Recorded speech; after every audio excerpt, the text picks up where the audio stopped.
Hey guys, how are you? Welcome to GeoMind, and in this video we will discuss the core. So this is the part 9 of Earth's internal structure video series, and in the previous videos we have discussed till the lower mantle and the features related to lower mantle, that is the mantle plumes, D prime layer, ultra low velocity zone, okay, the composition of lower mantle.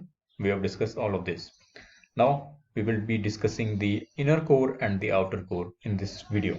Okay, so if you like this video, please subscribe to the channel for further videos.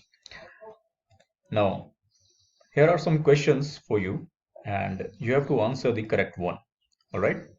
So, first question is arrange these layers in descending order based on their bulk mass and volume. Okay, so there are these layers, and you have to arrange these layers in descending order. Okay, the first one being the biggest and the last one being the smallest. Question number second is mantle plumes are fed by which layer? So out of these four layers, you have to answer the correct one. Third question is Deccan traps were caused by which hotspot? Okay, so as you know, Deccan traps is a lava outpouring which happened during the Cretaceous, that is around 65 million years ago. And here are four hotspots, and you have to answer the correct one. Okay. Now let's move on to the main topic, that is the core. So as you know, core is the innermost layer of the earth, as you can see in this diagram or image. Okay, here is the complete core, and the core itself is divided into two layers. Okay, that is the outer core and inner core. Outer core is liquid, as you all know, and inner core is solid. The composition of core is thought to be an iron nickel alloy. Okay, so the main elements are iron and nickel, and the minor elements are oxygen, silicon, and sulfur. Now these three elements readily form compound with iron. That's why these are associated with the iron and nickel. Now the extreme pressure is found in the core because of the depth itself. So here we have extreme pressure and temperatures. Now due to this extreme pressure, the density is nearly 11 gram per centimeter cube. Okay, so it is almost twice is that of the average density of Earth. So what is the average density of Earth? If you know, you can comment in the box. Okay. So at the center, यानी कि यहाँ पे, it approaches almost 14 times the density of water. Okay. So density of water is, we assume as 1. Okay. Now the core is divided into two regions we have discussed. Now the outer core is around 2,270 kilometer thick, and it is liquid, and this liquid core generates the magnetic field because of the liquid metallic iron which is rotating. Okay, so we will talk more about this. And the inner core is a sphere having a radius of 1216 kilometer. So inner core is smaller than the outer core. Now despite the higher temperature here, the inner core is solid because of the extreme pressures. Now why this is liquid, we will talk more about it. Okay, now that's it. We have a brief idea about the core. Now here is some data about the Earth's interior and the core itself. So we have talked about these layers. Now let's focus on the outer core. So thickness is 2260, 2270. Okay, so you have to remember it. Now the density at the top of the outer core is 9.9 gram per centimeter cube. That's almost 10. And the base of the outer core is 12.2. Okay, so here is 9.9, and if we go here, it is almost 12. Now inner core 12.8 to 13.1. Okay, so here 12.8, and at the almost center of the earth it is 13.1. And we have talked about the composition itself. Now here is more detailed composition. So the outer core has iron 85% and trace amount of nickel, sulfur and oxygen. We can't say trace, minor amount. And the inner core has almost 95% iron and 6% nickel. So you have to remember it. Now let's talk more in detail about the composition of core. So as we know that we can't reach the core of the earth and directly sample the material from the core, right? Because it's impossible to do it. So we have to make some assumption, and there are some evidence which point out that the core is metal, iron alloy metal. Okay. So how did geologists arrive at this conclusion that the core is made up of iron and nickel along with iron minor amount of oxygen, silicon and sulfur? As you know, the overall density of Earth is 5.5 gram per cubic centimeter. Okay. Now, based on calculation from Newton's law of gravitational attraction, so based on Newton's law, we have found that the Earth's density is 5.5 gram per centimeter cube. Now we also know from the crustal rocks that crustal rocks have relatively low density, that is from 2.7 gram to almost 3.0 gram in basalt. Now the ultramafic rock thought to be make up the mantle probably has the density of 3.3 to 3.5 grams per cubic centimeter. Okay.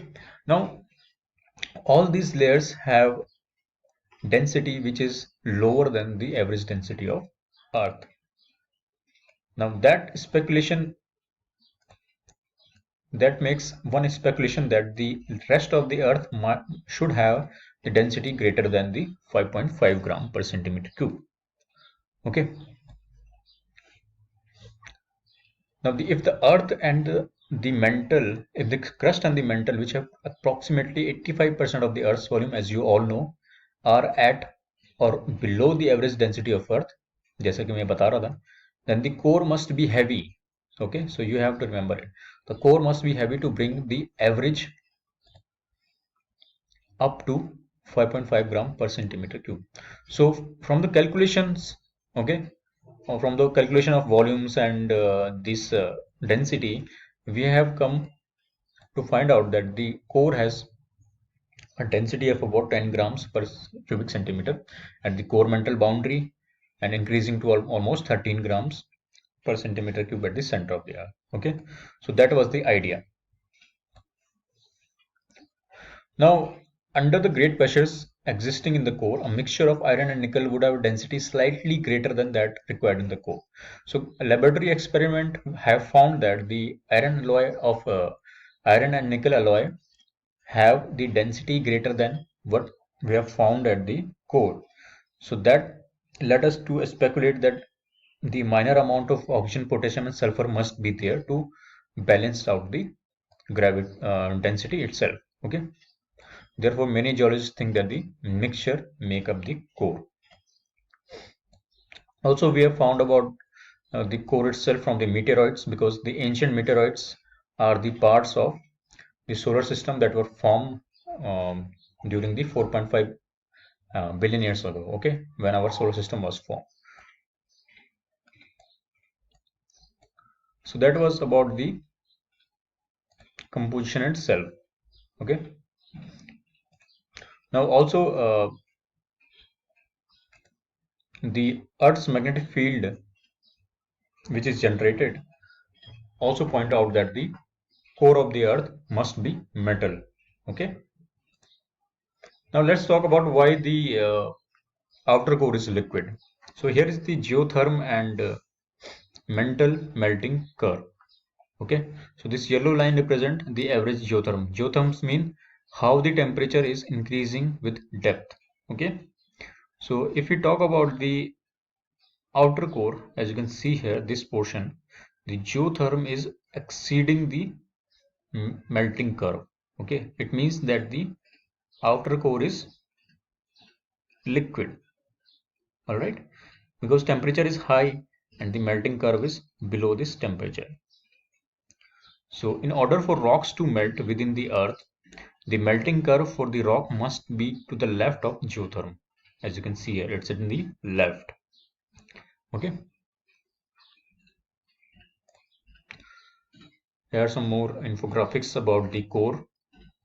Now let's talk about the seismology here. Okay, so since the outer core is liquid, the S waves, as you can see, they can't travel through liquid.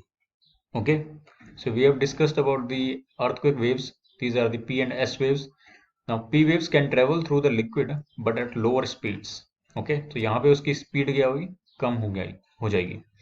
And S waves completely blocked because they can't travel through liquid. So finding about these also led to speculation that the outer core must be liquid itself.